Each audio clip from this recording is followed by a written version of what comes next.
بڑا کمال کا spiritual structure ہے، ایک روحانی زبردست سسٹم ہے اس دنیا میں، شاید بہت ساروں کو نہیں پتا۔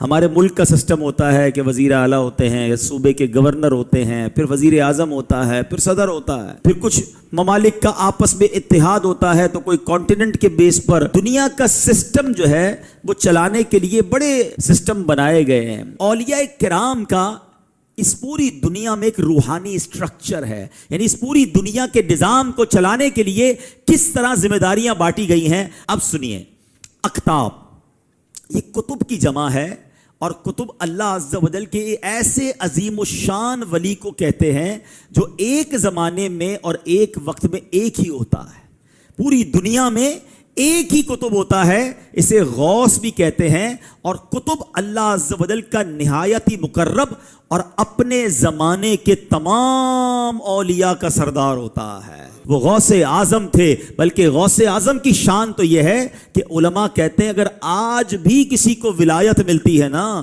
تو وہ غوث اعظم کے در سے ملتی ہے، آج بھی یہ فیضان وہاں سے جاری ہوتا ہے۔ سیکنڈ کیٹیگری یہ ہے ائمہ۔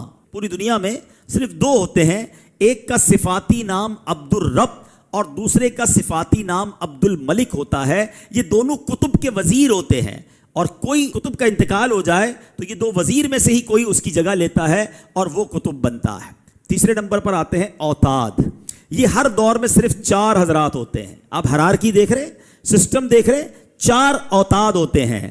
اللہ عز و جل ان چاروں کے ذریعے جو 4 ڈائمنشن ہیں، east, west, north and south, ان چاروں جہتوں کی حفاظت فرماتا ہے۔ سب کے پاس ایک ڈائریکشن ہوتی ہے جس کو یہ دیکھ رہے ہوتے ہیں۔ چوتھے نمبر پر ابدال، یہ ہر دور میں 7 ہوتے ہیں، ان کے ذریعے اللہ تعالیٰ 7 زمینوں کی حفاظت فرماتا ہے۔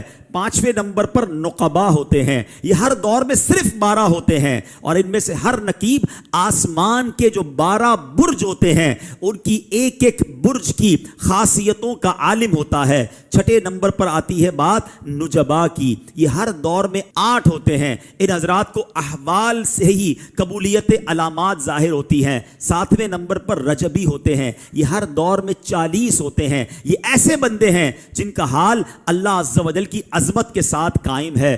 8ویں نمبر پر سنو، ہر زمانے میں یہ 300 افراد ہوتے ہیں جن کو کہا جاتا ہے، خود نبی پاک کی حدیث ہے، یہ قلب آدم پر ہیں۔ اس فرمان عالی کا مطلب یہ ہے کہ 300 افراد ایسے ہوتے ہیں جو قلب آدم علیہ السلام پر ہوتے ہیں۔ ہر دور میں 40 ہوتے ہیں جو قلب نوح علیہ السلام پر ہوتے ہیں۔ 10ویں نمبر پر قلب ابراہیم علیہ السلام کے مطابق خود نبی پاک فرماتے ہیں کہ ان کا مقام ہر طرح کے شک و شبے سے بلند و بالا ہے، سلامتی والا مقام ہے۔ یہ ہر زمانے میں 7 افراد ہوتے ہیں۔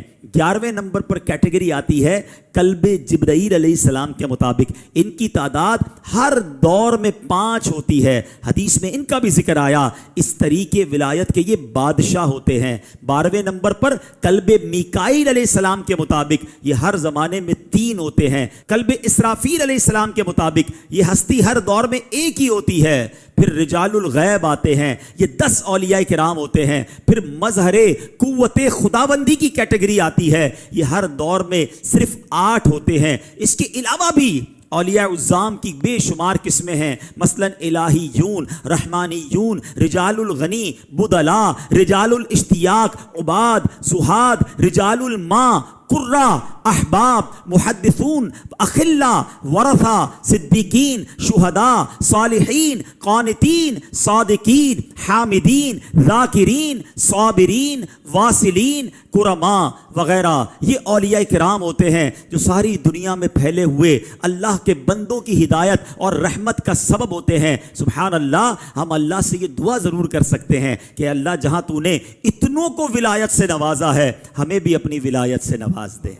امیر اہل سنت کی ایک دعا ہے نا، تو اپنی ولایت کی خیرات دے دے میرے غوث کا وا۔